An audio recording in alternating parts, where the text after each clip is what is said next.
Many of you may have heard this story. It's of the two wolves within. It's said that an indigenous elder is teaching his grandson about life. He says to the boy, "A fight is going on inside of me. It is a terrible fight, and it is between two wolves. One is evil. He is anger, envy, sorrow, regret, greed, arrogance, self-pity, guilt, resentment, inferiority, lies, false pride, superiority, and ego." The elder continues, "The other is good. He is joy, peace, love, hope, serenity, humility, kindness, benevolence, empathy, generosity, truth, compassion, and faith. The same fight is going on inside you and inside every other person too." The grandson thinks quietly for a moment and then asks his grandfather, "Which wolf will win?" The elder says, "The one you feed." I've heard this story several times, and I always think, oh yes, good reminder, choose good, feed the positive inside yourself. But then I think about it a little more, and it makes me very uncomfortable. That within each of us we're a war zone of good and evil, that there are good emotions and bad emotions. For me, even the starving of a metaphorical wolf is problematic. Do I really want to starve part of me? Doesn't that make the bad wolf just more angry and more resentful? Isn't it cruel? And it always has felt like an odd story to me because First Nations worldviews in general don't generally depict people and life as divided into good and evil. Many of their teaching stories involve tricksters like Coyote, who sometimes do good things and sometimes do terrible things, but mostly just do mischievous things. And as it turns out, the two wolves story was actually created by televangelist Billy Graham in the 70s. And so that emphasis on an eternal fight between good and evil arises from the Christian theology of original sin. And Unitarian Universalism rejects the notion that we were born sinners and we must fight a terrible fight to be good. Unitarian Universalism says people are people. We're born with free will, we're shaped by our context, the family, the culture, the places we grow within.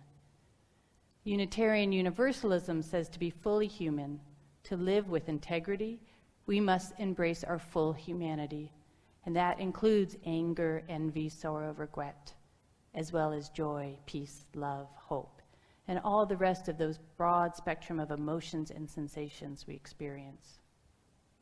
Labeling our internal selves as good and evil doesn't really serve us well.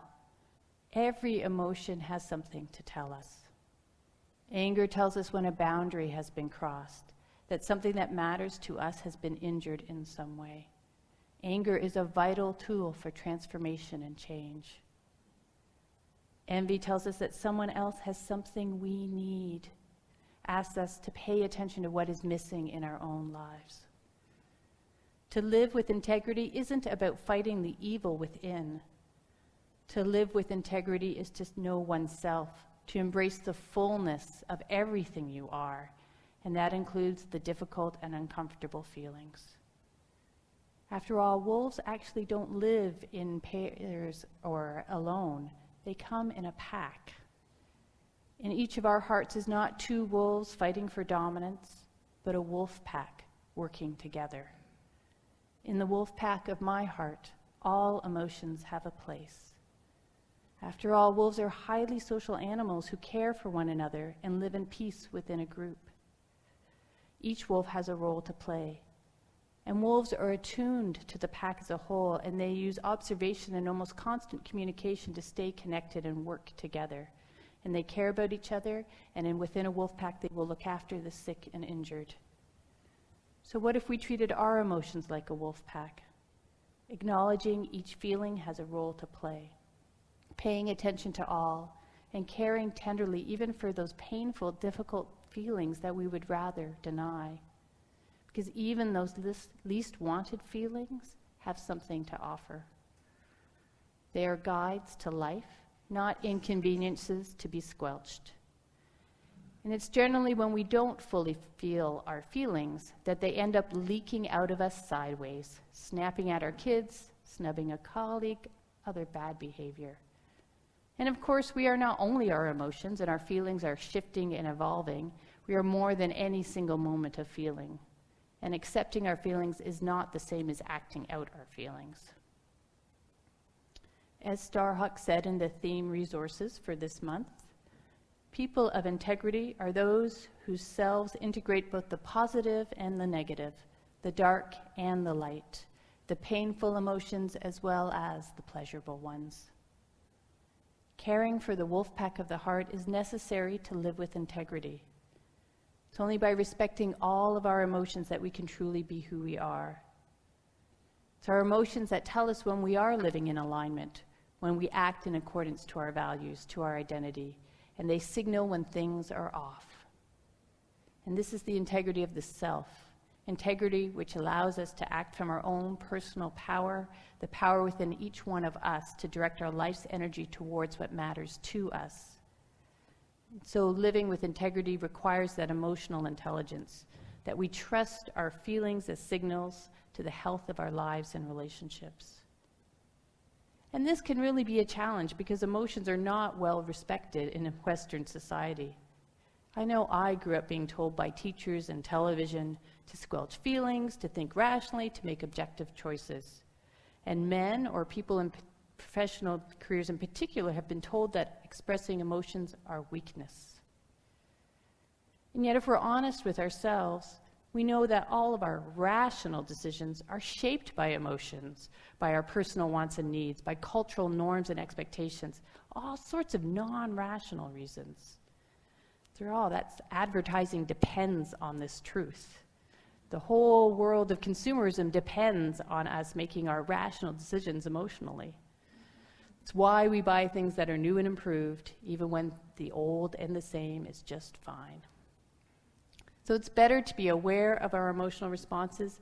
Acknowledging and tending to them with care helps us live with integrity. May we embrace the wolf pack of our hearts.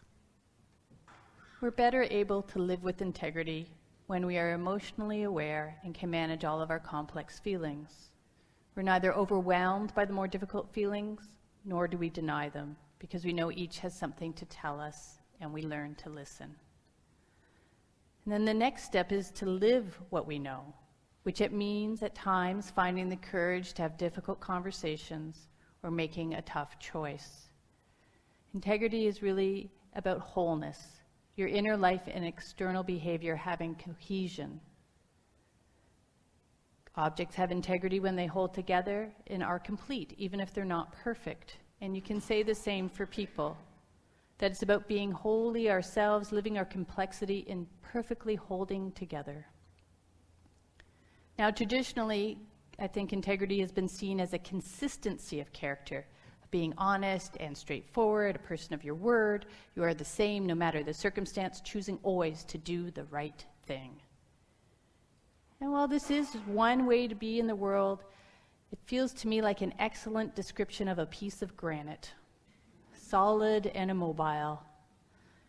And I think as Unitarian Universalists, we are firmly in the life is ever evolving camp, which means we grow and change with time and circumstances. We are more tree than rock. We may have a core, but we adjust and we adapt. And we know in the reality of the messy lived world that the right thing to do isn't always clear. And so integrity is less about meeting some test of consistency and more about moving towards a greater alignment between our internal selves and our external actions. Are we directing our vitality, our energy towards that which is important to us? Are we acting in ways congruent with the values we claim to hold? Are we honest about who we are and what we need? Which means we need to know what matters to us and identify the underlying beliefs that guide and shape our everyday choices. A person who values personal freedom and independence will act differently in a relationship than someone who values loyalty. And so I encourage all of you to do the spiritual exercise in this month's theme resources, which asks you to identify some essential values. And you can find it online at our website. Living with integrity is acting in alignment with those values and your sense of yourself. We act justly because we value justice. And to make choices not because they are easy, but because they resonate with something deep inside you. So integrity is not a goal to be achieved to become granite, righteous, and unchanging. It's more of that ongoing practice to be more fully yourself in the world. Be your authentic self. Live wholeheartedly as your true self, by your values, and you will live your best life with integrity. There are a lot of people making a lot of money to tell you that, and I have been reading their websites this week. But integrity isn't quite that simple and straightforward, because if it was, there wouldn't be so many people making a lot of money telling us to be authentic. We are those evolving beings whose values shift over time and context. We might appreciate fierce competition in a game of basketball and still be a person of cooperation at work. And our whole heart is that wolf pack. We are all a mess of many and at times conflicting feelings. And our whole self can be considered an ecosystem, and it's a myriad of integrating wants and needs and values. So how do we know which one to give priority to? And what happens when our needs and values are in conflict? And what about the larger web of relationships we are all a part of? What about the needs and values of those I love, and my neighbors and everyone else, and the values of culture and society?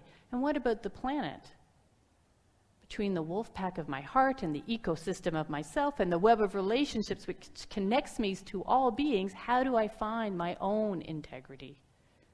And that's the challenge today. Knowing that we are a small part of a great whole, how do we learn to have integrity when we are in relationship with all that is? I highly value healing the planet and responding to the climate crisis.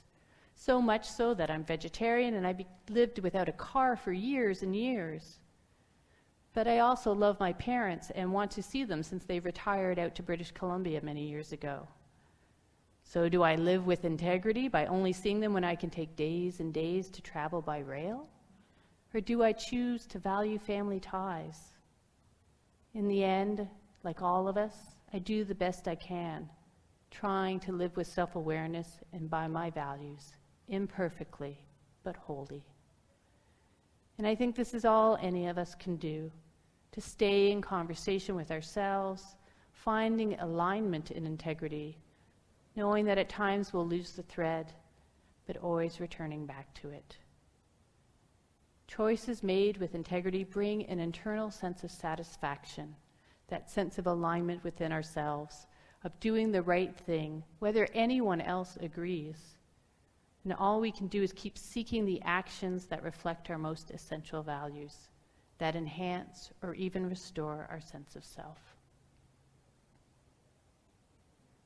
A man is walking along a beach early one morning and notices a child who is reaching down, picking up a starfish and throwing it in the ocean. Curious, the man calls out, "Hello, what are you doing?" And the child looks over at the man and says, "I'm throwing starfish into the ocean." "Why are you throwing starfish into the ocean?" The child answers, "The tide has stranded them.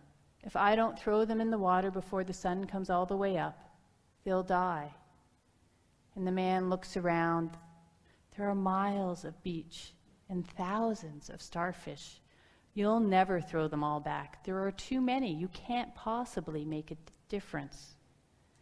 And the child bends down and picks up another starfish.